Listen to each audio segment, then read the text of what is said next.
Jesus' prayer for Peter specifically, that his faith does not fail. One of the things I found out that's interesting about this, when you look up the word faith in the Old Testament, it only shows up 5 times. Okay. Now, we talk about faith all the time. Faith in the Old Testament shows up 5 times, and it is a derivative of the word faithful. So that's actions, right? Right. It is its origin, because you have word. For us, you've got faith and then you've got faithful. For them, they had faithful first, and from faithful, there was this notion of something called faith, which was bound in relationship, bound in the way that you act within the context of a relationship. So for us, we have faith as intellectual belief, emotional perspective. It's what we hold to be true, what we hope for, what we believe about somebody. For them, it didn't start with belief or thought. It began with behavior, and from that derived something called faith that really didn't get talked about a lot. Most of the time when you saw it talked about, it was talked about faithfulness, being faithful to someone, because a person's faith was evidenced by their faithfulness. Not by what they claimed to believe, not by what they said that they felt on an emotional level, but how they interacted, the loyalty, the fealty, and the way that they interacted with whomever or whatever it was that they were supposed to have faith in. It wasn't as much faith in as it was faithful to. So evidence of things hoped for, or substance of things hoped for, evidence of things not seen, is black letter Bible comes afterwards. When Jesus is praying for Peter's faith, there's something more to it than just the conceptual, imaginative belief system. The term faithful was used interchangeably in Hebrew text with terms such as belief, steadfastness, established, and trust.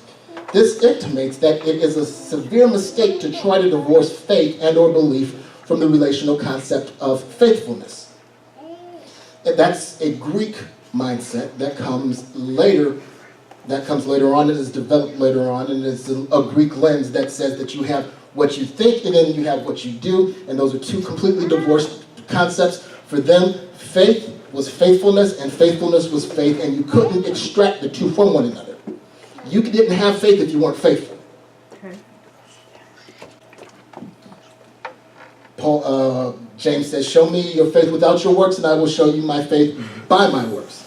Now, belief or faith is not the same thing as faithfulness, nor is faithfulness the same thing as faith, but the two are linked so closely that you can't really talk about one without the other. So your beliefs and your actions, there's some legitimacy to the notion that there's something different than between what I believe and how I act, because tons of us, myself included, has at times acted contrary to what I actually believe. I do something dumb, I don't actually believe that, but there's something in me, I did something stupid, and it just didn't match up. But if you are said to believe something, you can't really have faith without having action and behavior that corresponds to that. It just does not exist. So the faith is not works, and works is not faith, but you can't split the two. When he's praying, he's not praying about Peter's belief system. He's talking about the relationship, the faithfulness and the interaction that he has with something. When you have faith in something, it prompts action. It prompts faithfulness. I want you to understand that, and I keep saying it over and over again, because you cannot claim faith if you do not have action that backs it up, because the two are tied together.